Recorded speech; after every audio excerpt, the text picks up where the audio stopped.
I'm outside right now because when I said today I'm going to eventually end up posting something, recording something, because I was getting bored. You go to work, you come back home and you just do some stuff, maybe play some games, talk to your friends. I said I was tired of that stuff, so I said let me just pick up my camera and record. I decided today I was going to tell you guys about my first few weeks at work. Actually, last time I posted a video, I told you guys that I had just gotten a job. That's a mosquito. A mosquito is trying to bite. As you know, the job was a farm boy. So it's been maybe 2 or 3 weeks since I started work. So far, the experience has kind of been nice. It's been nice. You know, there are different kinds of people. We have these supervisors. We have supervisors, level 2 supervisors, and assistant managers, and managers, right? So you work your way up the ranks. First day I got there, I was met with like a bunch of my supervisors. I think that you can have 3 in a branch, I'm not sure. And all of them were nice to me, all of them were teaching. The assistant store manager, that's who she was. She's the one that has been training me since. So training me, you know, tag the items. The customer comes, how do you treat them? You know, say, oh, hi, would you like me to pick your items for you? Sometimes they say yes, sometimes they say no. You take their bag, you get their items, you scan it, and then you put it in their bag, and then you send them home, right? And what I didn't realize as that these cashiers go through is that there's a bunch of stuff that could happen. Stuff like refunds, stuff like people can come with store coupons, gift cards. Some people can come for cashbacks. There's just a bunch of things that can happen. That's been the rundown for like the first 2 weeks. I've had like 2 weird interactions, right? The first one was a guy. He came and he was like, oh, where are you from? So sorry, no. He asked me if I speak French, and I said no. And he said, oh, where are you from? And I said, guess. You know, I said, oh, Sierra Leone, Gabon, Guinea. And I said, no, obviously, no, that's not me.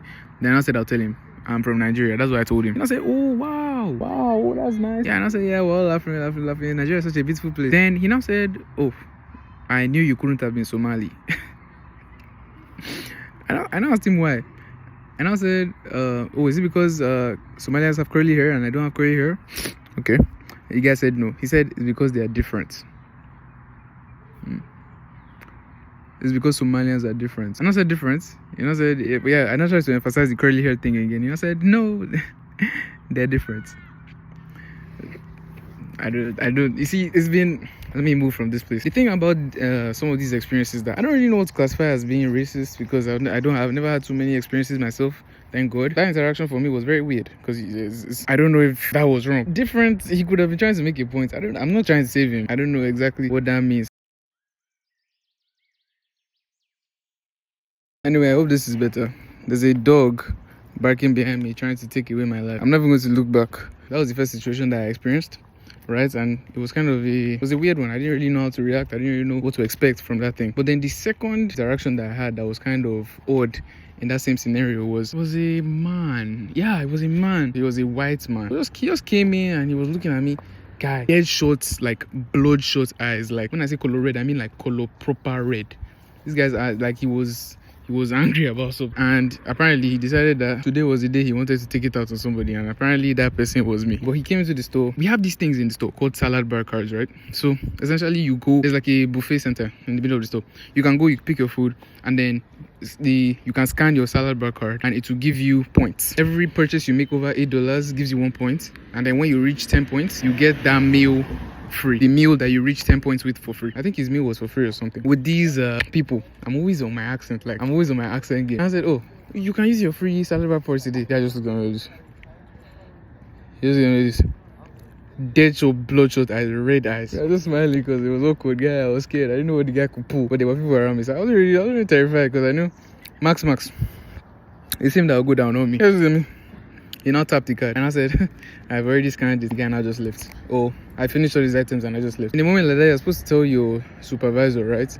But then she wasn't around me. My hands are paining me. I'm sorry if this thing is falling down. But so far, to be fair, I've only had 2 weird interactions, and that was the first one. Sorry, that was the second one. For the most part, people are nice. So just on some different stuff, I was just thinking about it just to talk. When you consume too much social media and you see people who are doing such great things, it can demotivate you to kind of start your own thing and do whatever you want to do. But I've noticed that those people probably went through the same thing that I'm going through. I think I've said this before, some video.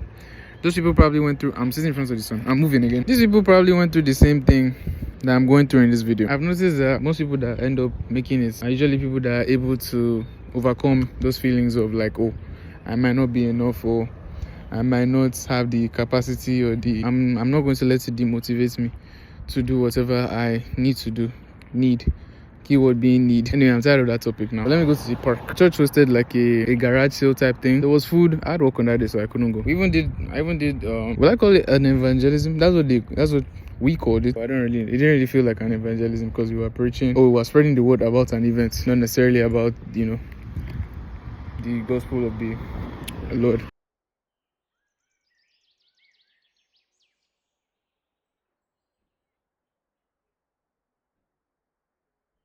I hope I look decent because the sun is embedded so deep inside my right eye.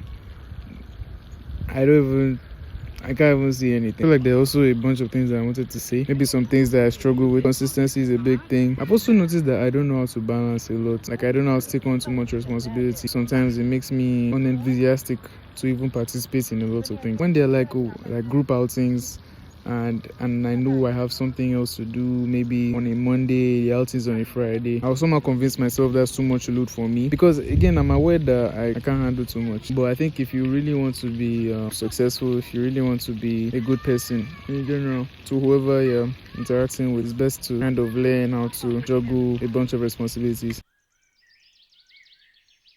Pivoting off that, something else I've learned is also important to compromise, to be able to open to learn, if that makes any sense. Constantly opening your mind to different ideas and different thoughts. Don't limit yourself to what you already know, because somebody always knows more than you. I don't know if I'll end the video here, but if I do, thank you guys for all of you again who have been a part of any piece of media I've put out ever, and you've interacted with it and you've decided that, oh, I'm going to like it, I'm going to share it. It helps me to continue. I feel like every video I make is just me encouraging myself. But anyway, if you don't encourage yourself, who will? Am I right, boys? I'm sorry. I've gotten better at just holding my camera in front of myself and just talking. To my left, there's a whole playground, and maybe there's like one family, 2 kids, so maybe that's why. But goodbye, I love you all. See you, man. Pieces out, deuces. Love you guys.